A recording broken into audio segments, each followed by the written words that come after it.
In an airport in Colombia, Ryan checks his phone and notices that Rabbit keeps texting him.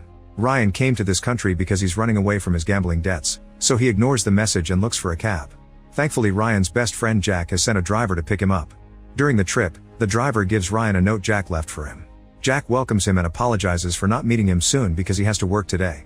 However, he gives him the access code to his house and tells him to make himself comfortable. The house is in the middle of the forest and turns out to be gigantic.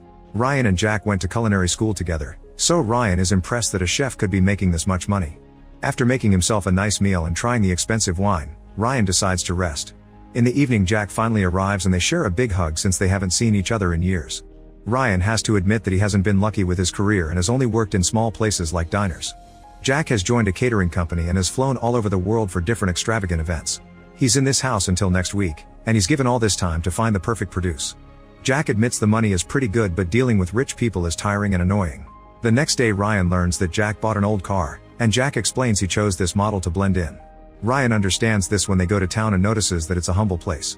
For lunch, Jack only has a beer, but Ryan gets a full meal. He explains he doesn't have a family and his free time is just movies and instant ramen. However, Jack misses that freedom and simple life.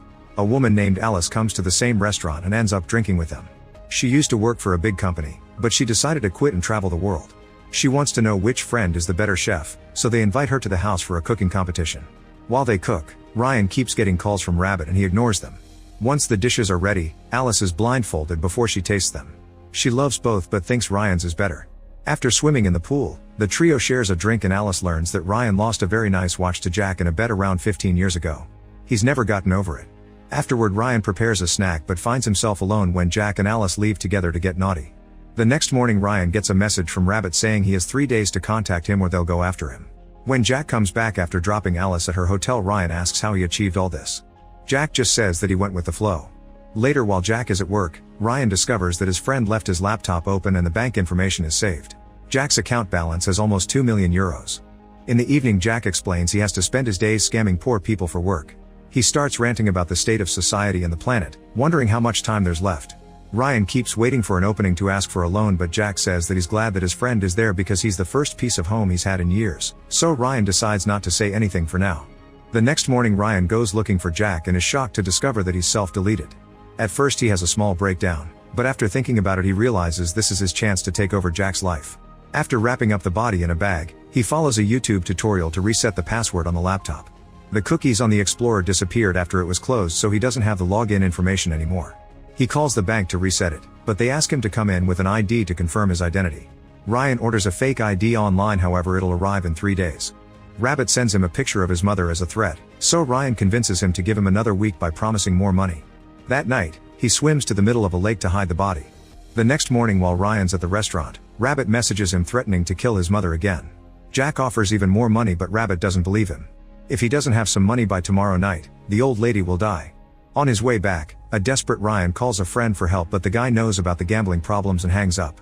When Ryan arrives at the house, he's shocked to see another car there. He then meets Imogen and Maurice, who assume he's Jack. They work for the catering agency as organizers, but it's the first time with Jack as their chef. Ryan doesn't correct them and uses his culinary knowledge to discuss the catering event, which allows him to pretend to be Jack without issues. He takes the chance to ask for a deposit, and Imogen gladly wires him the money he needs. Now Ryan can finally send the money to Rabbit and relax. He continues to discuss the job, and Imogen is shocked to hear that he hasn't chosen the produce yet, since the point of him coming here early was to make proper reconnaissance. The duo takes Ryan downtown so they can watch the locals, and Imogen mentions they need two. Ryan is horrified to realize that they mean 2 people. Jack's dinners have always been so expensive because he's hired to secretly cook human flesh for rich people. Noticing that Ryan is hesitant and uncomfortable, Imogen reminds him that the agency will kill him if he fails. Ryan has no choice but to agree to return in the morning to capture someone. That night, Ryan tries to sneak out, but Imogen and Maurice are keeping an eye on all the exits. Imogen reminds him how powerful the agency is, so even if he does manage to escape, he'd be followed everywhere. The next morning, Maurice wakes Ryan up and they go downtown, where Maurice forces Ryan to choose someone. They start following a young woman and her grandmother, but lose sight of them when they arrive at a humble neighborhood. A mechanic named Jose asks them what they want, and the duo decides he shall be their victim instead.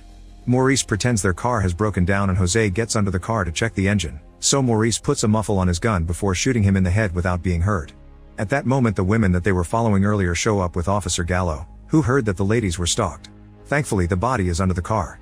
Maurice assures him they're on a business trip and gives him his card, so Gallo lets them go. On their way back, Ryan asks about the second body and Maurice tells him one will have to do because they can't do more after being seen by the police. At the house, Imogen reveals a secret basement where the body is hung like a beef carcass. Ryan has no choice but to start butchering Jose like a farm animal, and Imogen tells him to make sure to harvest the tongue because there's been a request. Outside, a whole team is decorating the house for the event. After the butchering is done, Ryan takes a shower and deals with the emotional distress. He then opens his mail and under the guise of some decoration, he finds his fake ID. Ryan rushes to get in his car and escape, only to accidentally run over one of the gardeners. Thankfully the man is okay, but Maurice catches him red-handed and reminds him that escaping equals death. As they push the car back, Ryan learns that Maurice has been with the agency for 5 years and wonders how he deals with it. Maurice just says that he doesn't feel bad for pigs when he eats bacon. Only one chef managed to leave the agency, and that's only because the agency let go of her. Afterward, Ryan decides on the 4 dishes he'll make, and once again Imogen reminds him that tongue was requested, so he decides tongue sashimi with a sorbet will be the 4th dish. In the evening, the rich clients start to arrive, but so does Detective Ruiz with Gallo. Jose has been declared missing and Ruiz is looking for him, both as a detective and as his uncle. Witnesses said Jose was last seen with 2 foreign men. Imogen lets them talk to Ryan, who tries to keep up with the business trip lie as best as possible. Ruiz can see the holes in the story and notices Ryan reacting to Jose's picture, although he swears he never saw him before. Gallo also notices that the smell of the meat in the kitchen is somehow wrong. Ruiz refuses to leave without talking to Maurice, so Imogen lets them rest and have some food. Noticing that his phone battery is low, Ruiz uses the chance to charge it. Both men are very impressed by Ryan's cooking skills, unaware that they're eating Jose. Imogen also tells their guests that the police are here, so they must play along with the lie. Soon Maurice arrives with the last guests and Ruiz interrogates him, so Maurice sticks to the same story and says he didn't see Jose. Ruiz reveals that in this area 1 or 2 young people disappear every 9 months, and after a few weeks of silence, their families receive a letter or an email explaining they left to try to get a better life in the big city. Those messages always include the word spontaneous adventure, which Imogen used earlier to say that Jose may not be missing. Ruiz only learned about this today because this isn't his jurisdiction. He's just here for a family event. Now he has another reason to stay. Afterward he checks on the guests, who are already having the first course. Nobody knows Jose and assures him they just arrived to in country. When Ruiz is about to leave, one of the guests invites him to dine with them. Ruiz agrees, but Gallo leaves because has another commitment. Imogen tries to scold the guest in private, but he explains he likes the thrill and that he has everything under control. At that moment Alice shows up at the back door and asks to see Jack. Imogen takes her to the kitchen and tells Ryan to get rid of her. Once Imogen is gone, Alice wants to know why the woman called him Jack. Ryan explains he's filling in for his friend because Jack went back to the UK. Alice watches Ryan cook and steals some bits of meat, which she finds delicious. At the table, the next dish is served. Ruiz asks questions about the business trip, but the guests have been trained and know what to answer. In the kitchen, Alice notices blood in the sauce and asks about Jack again, but Ryan is vague with the answer. When she's about to leave, she notices that Ryan is wearing the watch that Jack supposedly would never give him back. She looks terrified on her way out and Imogen notices, so she sends Maurice after her. He discovers that her car won't start, so he volunteers to take her to her hotel if she waits a bit. Meanwhile, Ryan asks Imogen about the only chef that managed to leave the agency. Imogen explains that it was a lie they told other employees, that chef actually became the dinner during an event. She confirms that there's no way out. When the next course is served, Ruiz is incredibly impressed by the meat, and the guests are very amused by watching him eat his nephew. Ryan is called to the table so they can congratulate the chef, and Ruiz keeps asking what meat they ate because he doesn't recognize it. A nervous Ryan swears it's pork and Ruiz is skeptical, so a guest says a talented chef can make anything taste new. Now it's finally time to serve the tongue. However, when Ryan cuts it, he discovers that Jose had herpes, and since they announced sashimi, they can't disguise it. He wants to make something else, but the tongue was a request, so they can't change it either. At that moment Alice enters the kitchen.